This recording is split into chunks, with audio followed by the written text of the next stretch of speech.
Welcome, I'm Thomas Porteous and you're watching NewsX World. Let's take a look at some of the top stories. After deadly clashes that killed over 300 in Druze majority areas, Israel and Syria have reached a ceasefire, the US envoy to Turkey confirmed. Israel had earlier struck Damascus and demanded a withdrawal to protect the region's Druze minority. Donald Trump has filed a $10 billion lawsuit against the Wall Street Journal, its owners and Rupert Murdoch over a report linking him to Jeffrey Epstein. Wall Street Journal owner Dow Jones says it stands by its reporting and will vigorously defend against the defamation claim. Hamas's armed wing says it may revert to demanding a full peace deal if current ceasefire talks collapse. Spokesman Abu Abua claims Israel has rejected Hamas's offer to release hostages in exchange for a permanent ceasefire. Russian drones hit Ukraine's Black Sea port of Odessa, killing one and setting a residential building on fire. Meanwhile, Moscow says its air defenses intercepted 13 drones in a separate overnight attack. El Salvador sent home 250 Venezuelans jailed after US deportations in exchange for 10 Americans held by Caracas. President Maduro praised the deal and thanked President Donald Trump for negotiating it. Congo and M23 rebels have agreed to a declaration to end the fighting, with the deal due to be signed in Doha on Saturday. The US-backed talks could pave the way for billions in mineral investment in eastern Congo. US President Donald Trump claims up to 5 jets were downed in the India-Pakistan flare-up that followed an April attack. He did not clarify which side lost the aircraft during the conflict. Torrential rains in South Korea have killed 4 and forced nearly 3,000 to flee, with 2 still missing. Officials warn of more flooding and landslides as rains continue through Monday. We start in the United States today, where the US Justice Department has asked a Manhattan federal court to unseal grand jury transcripts related to the late financier and convicted sex offender Jeffrey Epstein, citing public interest in the cases involving Epstein and his former associate Ghislaine Maxwell. This comes as US President Donald Trump filed a lawsuit in Miami federal court against the Wall Street Journal, its parent companies, and several of its executives and reporters. US President Donald Trump sued the Wall Street Journal and its owners, including Rupert Murdoch, for at least $10 billion over a recent report by the newspaper. The article reportedly said that his name was on a 2003 birthday greeting for Jeffrey Epstein that included a sexually suggestive drawing and a reference to quote and unquote secrets they shared. The lawsuit filed in Miami federal court names Murdoch, Dow Jones, News Corp, and its chief executive Robert Thompson, and also 2 Wall Street Journal reporters as defendants, saying they defamed Trump and caused him to suffer overwhelming financial and reputational harm. A spokesperson for Dow Jones has said in a statement that the organization stands by the accuracy of its reporting and also intends to vigorously defend against the suit. We're now joined by Irina Zuckerman, who is a senior journalist. She joins us live from New York to discuss this story in more detail. Irina, thank you very much for joining us. Donald Trump can't seem to shake his Epstein problem. How do you think, and how do you analyze his handling of this situation? He is repeating the same mistake he's made. He and his officials have made in the past. A scandal that could have been prevented is actually being exacerbated by his handling of it. Instead of creating a special committee or assigning a special prosecutor to investigate the matter and keep his election promises, he is trying to obscure the story, probably to prevent embarrassment or to prevent his base from figuring out that he may have exaggerated some claims, or that this situation with Epstein is not as simple as he made it out to be. Regardless of that, this is actually fanning the flames of the movement that he himself helped start on the basis of this story. There's no question about it that there's a lot of questions about Epstein, about his sex trafficking ring, his methods, and certainly the financial transactions behind all of it. There's also no question that Epstein was surrounded by many powerful people. And now uh, Trump, by trying to dismiss the story and to silence the critics of his approach, making it seem like he has got something to hide, or the government is being dishonest and is trying to hide the story. And that's only making the matters worse. That's the worst way to handle a PR crisis. Yes, Irina, and what do you think of how this has divided party politics, not just between Democrats and Republicans, but also between the Republican Party as well? We've seen in-party disagreements between staunch MAGA allies previously of Trump. Now they seem to be turning on him. What is it about this issue that has caught the attention, made people who were such good allies of Trump, such loyalists to Donald Trump, turn against him now? It's all about transparency and trust. They believed that Trump would deliver justice, that he would deliver accountability, and that he would be something different from what they were used to. Of course, they ignored the fact that Trump was part of the problem. It's no secret that Trump was an associate of Epstein, as were many other people, both on the right and the left, who were close associates of Trump and who've become admired by the MAGA movements. The MAGA movement at this point crosses party lines. It's become somewhat of a political breaker of boundaries. This story sort of helped this movement start. It was this idea of breaking down the silence of the political elites, breaking down the barriers that prevented regular people from seeking justice against powerful, corrupt individuals who abused their power, who engaged in sex trafficking associated with minors, and so on and so forth.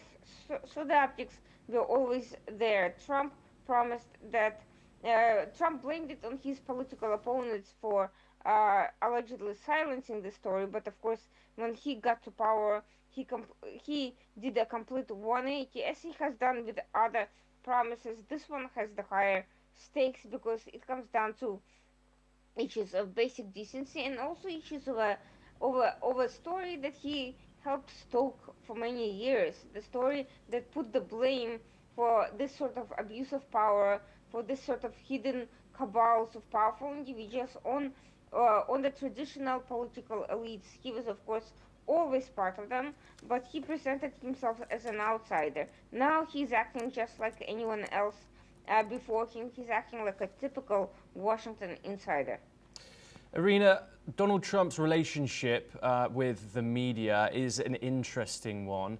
This isn't the first scandal that we've seen in regards to a damaging piece about his administration. This is much more directly linked to Donald Trump as an individual. However, we've seen Donald Trump challenge press outlets legally before. Do you think this case could help him, or do you think in the long run here the damage has been done? I think that his biggest issue is not the media at this point. His biggest issue is that he and his closest associates have lost the trust of many of the people who really believed and followed him all these years.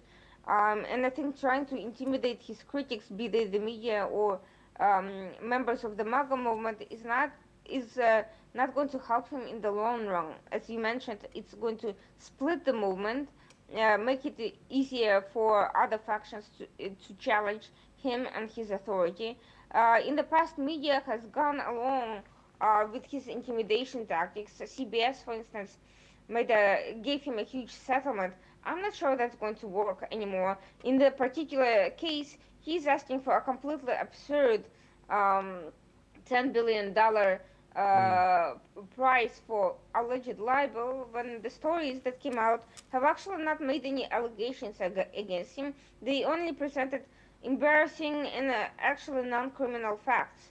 The biggest damage to him, to Donald Trump's reputation in this instance was his own handling of the situation, and not the media doing what media is supposed to do, criticize and provide information about untruthful stories told by powerful politicians, no matter their political background. Yes. Up until now, Trump was Teflon Trump. Maybe that's gone.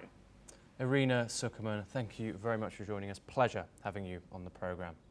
For our next story, we move over to the Middle East, where Syria and Israel have agreed to a ceasefire following a series of Israeli airstrikes and clashes in the south of the country. US Ambassador to Turkey, Tom Barrack, confirmed the deal in a post on X, stating that the ceasefire was embraced by neighbouring countries, including Turkey and Jordan. The ceasefire follows Israeli airstrikes targeting government buildings in Damascus, which Israel said were aimed at protecting the Druze minority, amid escalating tensions with Bedouin groups in Sawadiyah. Moreover, Syrian President Ahmed al-Shara announced plans to redeploy government forces to Ubaida to restore order and protect state institutions after a previous ceasefire failed to halt the violence. The Syrian government condemned Israel's involvement, accusing it of destabilizing the country. Meanwhile, US Secretary of State Marco Rubio has been in talks with Turkish officials to ensure all parties adhere to the ceasefire terms.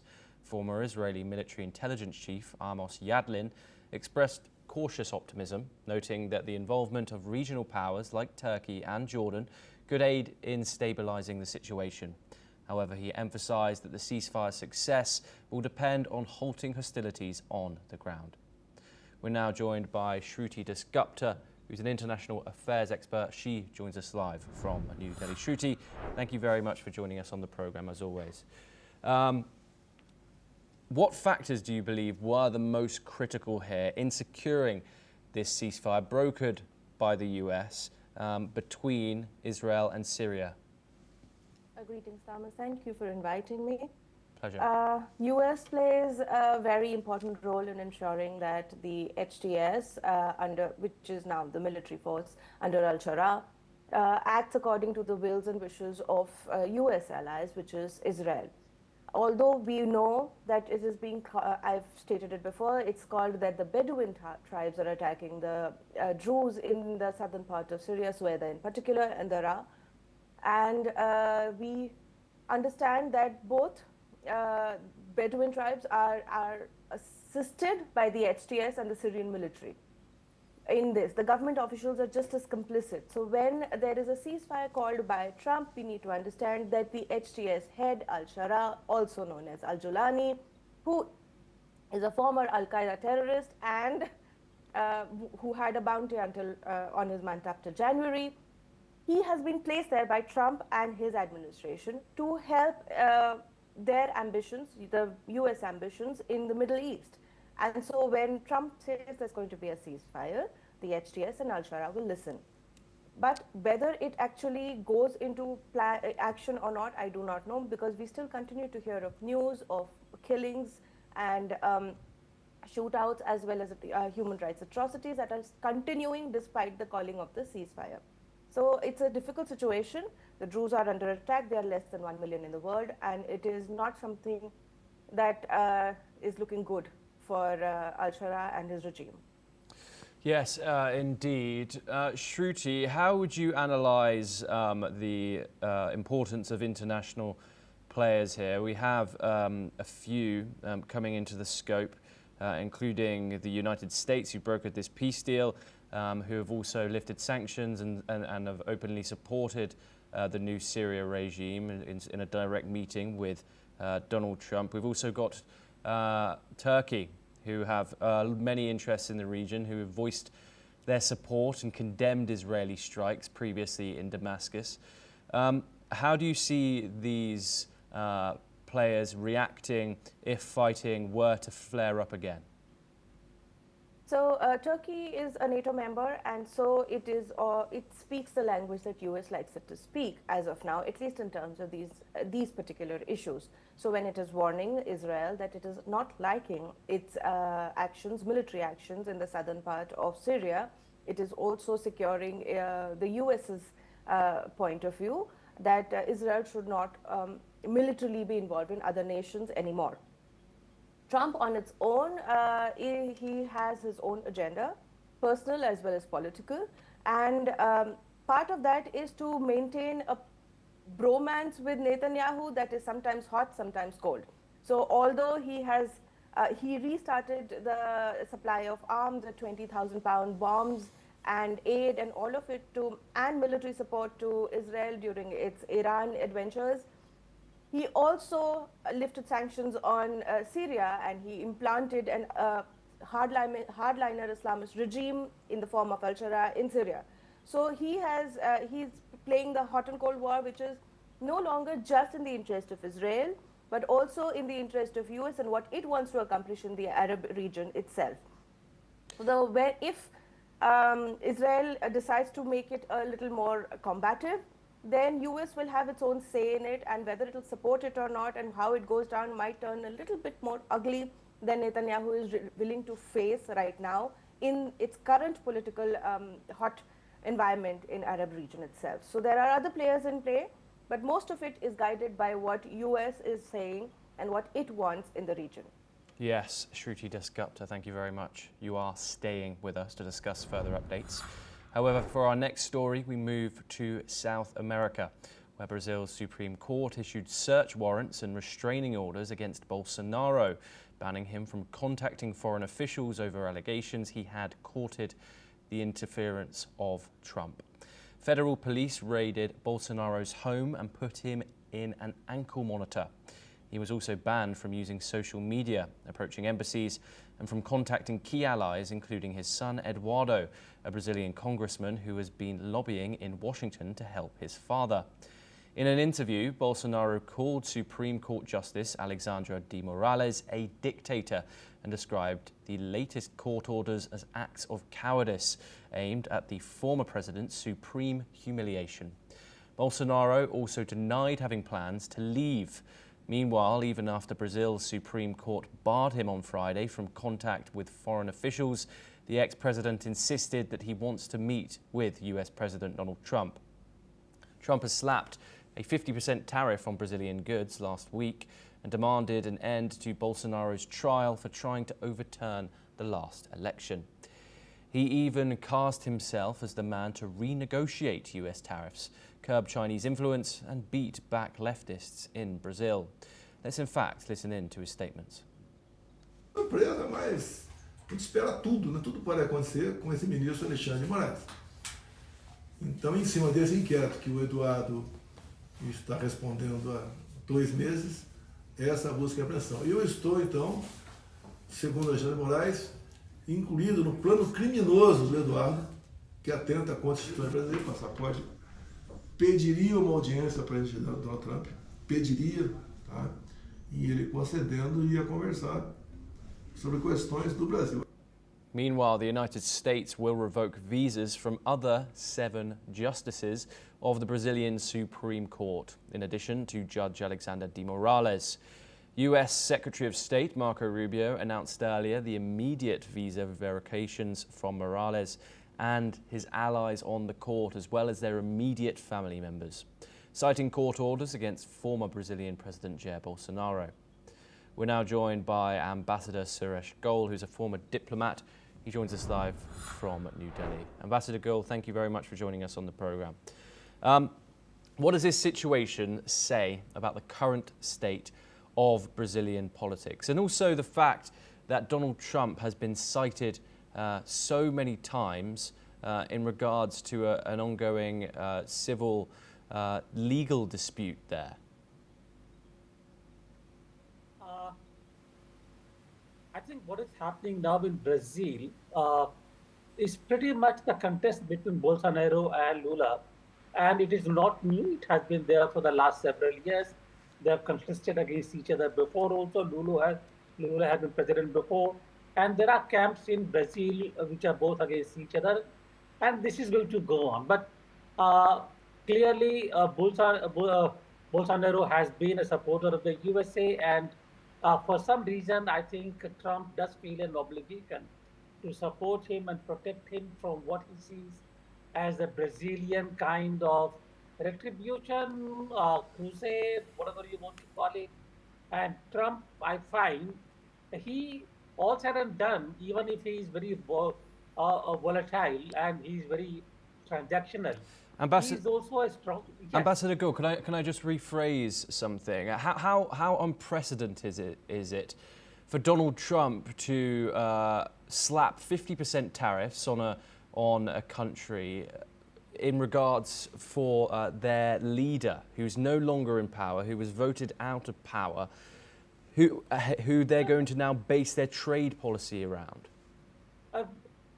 I think for a normal political metrics, I would call it unprecedented. But coming from Trump, I'm not surprised at all. That's how I would put it.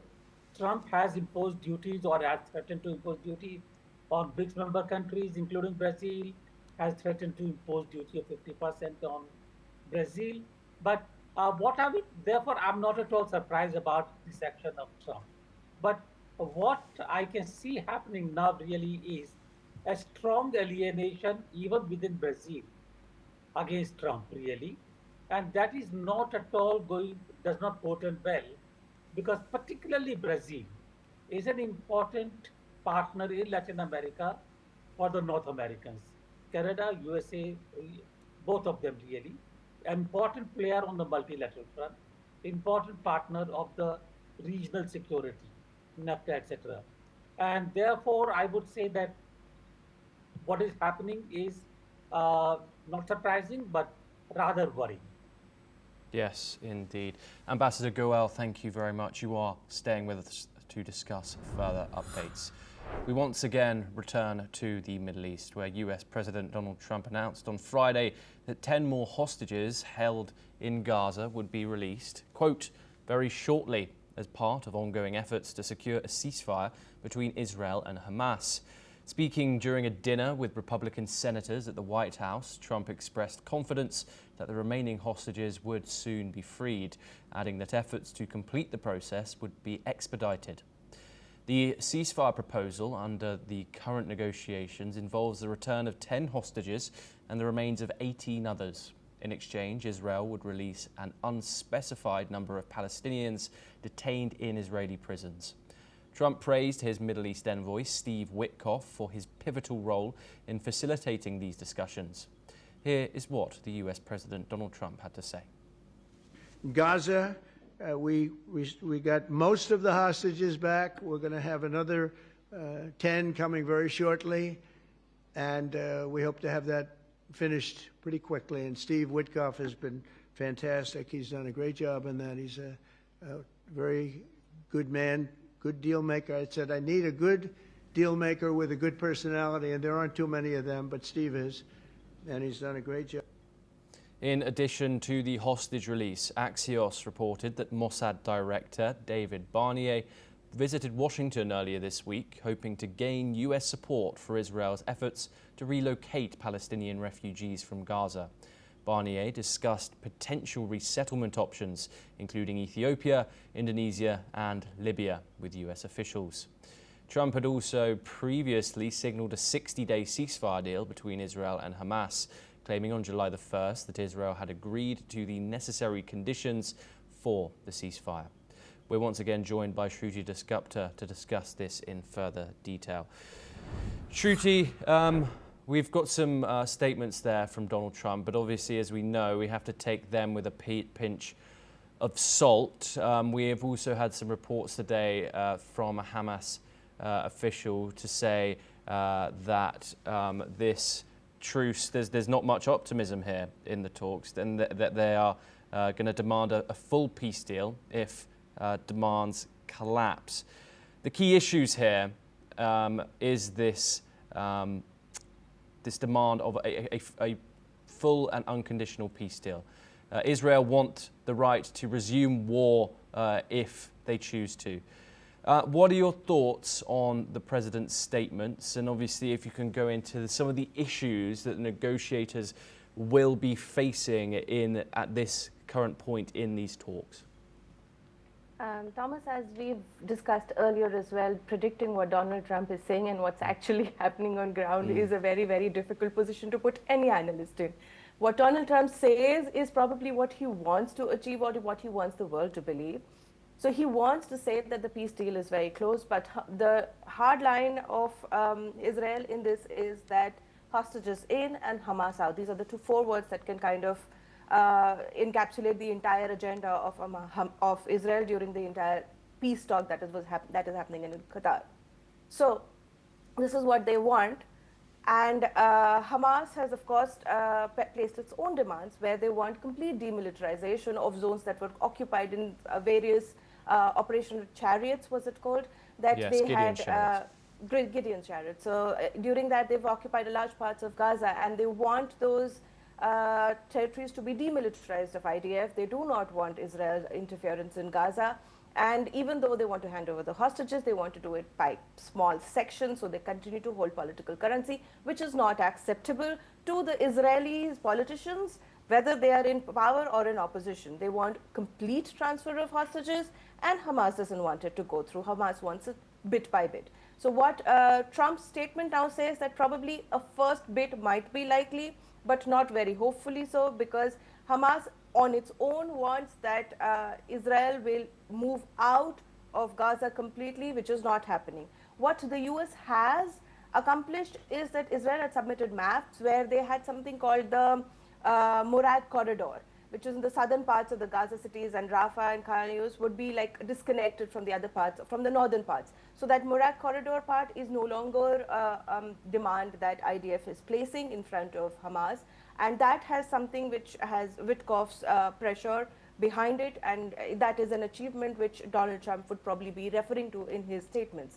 Beyond that, the humanitarian city is in near Rafah is also something that they have achieved, that they have said that, okay, IDF will not have as much, not complete denial of presence of IDF, but maybe not as much as they had initially planned. So these are two things that they have kind of achieved, and through the whatever dialogues that US is kind of facilitating over there. So this is what Witkoff has managed for US. Hamas is not happy because they are not able to gain complete control. They are not able to gain the control narrative of Gaza or Palestinians per se. And neither is Israel happy. So if both the sides that actually have to ink the deal are not happy, then most likely this is not going to go through. And we will find, and Israel has stated very categorically that it will continue its aggressive military offenses till the time the deal is reached. So the ceasefire seems like a lost cause. Yes, Shruti Dasgupta, thank you very much for joining us on the programme. We will bring you all updates in regards to that ongoing situation in the Middle East. However, let's move back over to the Americas, where over 200 Venezuelans who were deported from the US on allegations of gang membership earlier this year and detained in an El Salvador jail have arrived home to Caracas. The release was part of a coordinated prisoner exchange with 10 Americans held in Venezuela returned to the United States. In a post on X, El Salvador President Nayib Bukele said the Americans were en route to El Salvador, from where they would continue their journey home. While US Secretary of State Marco Rubio confirmed the release of 10 Americans who were detained in Venezuela. He thanked Bukele for his help in securing the agreement. Venezuela's government said 252 Venezuelans held in El Salvador had been freed.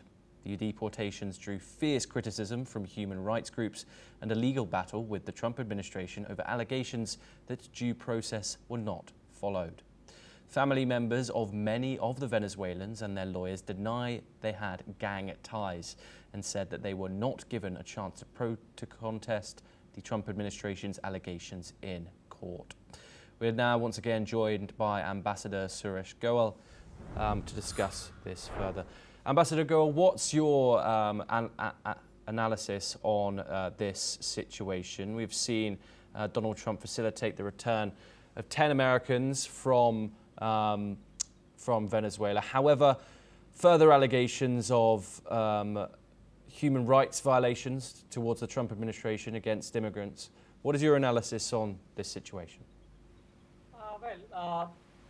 I would really say that all is well that ends well. I think this was more or less expected because El Salvador could not have kept those Venezuelans in its prisons for a long time in view of all the legal challenges and the allegations about violations of their rights and all kinds of things. There were also the judgment from the federal court in the USA about getting some of them back into the USA because legal processes had not been followed. And now if they have been sent back to Venezuela, Venezuela has taken them back in return for releasing some of the American prisoners. I think on the whole, this really is a situation which now should not create, to my mind, any further legal issues for either the Venezuelans or the Americans. And El Salvador, having released them, should be sitting back happy that finally the crisis is over. Yes, Ambassador Suresh Goel, thank you very much for joining us on the programme and for your insight. However, that's all we have time for. We will continue to bring you more news updates from around the world. Thank you.